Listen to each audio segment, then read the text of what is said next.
ये वीडियो वो डिलीट कर देंगे। पेट्रोल 20 रुपए सस्ता होने वाला है क्योंकि गवर्नमेंट ऑफ इंडिया ने E85 लॉन्च कर दिया, यानी blend of 85% ethanol and only 15% petrol. Last point सबसे ज्यादा इंपॉर्टेंट है। शॉकिंग बात यह है कि जब E20 पेट्रोल से ही बहुत कंज्यूमर्स को बहुत प्रॉब्लम्स आ रही थी, तब मिनिस्ट्री ऑफ पेट्रोलियम का यह गोल है कि 2027 तक 5000 से ज्यादा E85 के आउटलेट्स पूरे देश में स्टैब्लिश करने।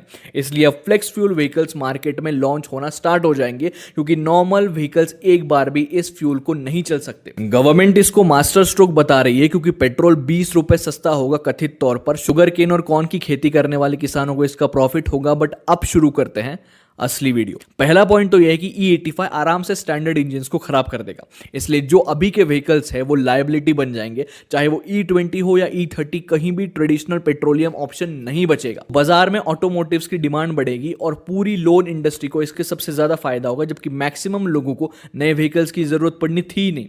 दूसरा पॉइंट यह है कि जो फ्लेक्स फ्यूल व्हीकल्स आप बना रहे हो उसमें ECU सिस्टम के जरिए मैन्युफैक्चरर्स को इथेनॉल फ्यूल यूसेज का डाटा ट्रांसमिट होगा रियल टाइम में।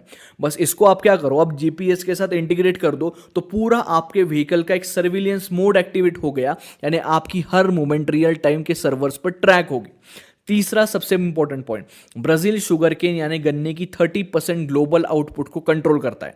इंडिया अपना खुद का शुगर केन इथेनॉल कॉरिडोर बना रहा है। इसका मतलब यह है कि ये दोनों देश पेट्रो डॉलर सिस्टम के बाहर एक नई दुनिया खड़ी करने की कोशिश कर रहे हैं। पर इसमें किसी आम नागरिक का भला कम होगा क्योंकि पहले फायदा किसी और देश को हो रहा था, अब सिर्फ हमारे देश के किसी अरबपति या गवर्नमेंट के खास को होगा। सबसे इंपॉर्टेंट पॉइंट, E20 को लोग ऑन रियल ग्राउंड एक्सेप्ट नहीं कर रहे थे, इसलिए इन्होंने E30, E85 जैसे और आगे के ऑप्शंस लाए ताकि लोग कंपैरेटिवली अब E20 को नॉर्मलाइज कर देंगे।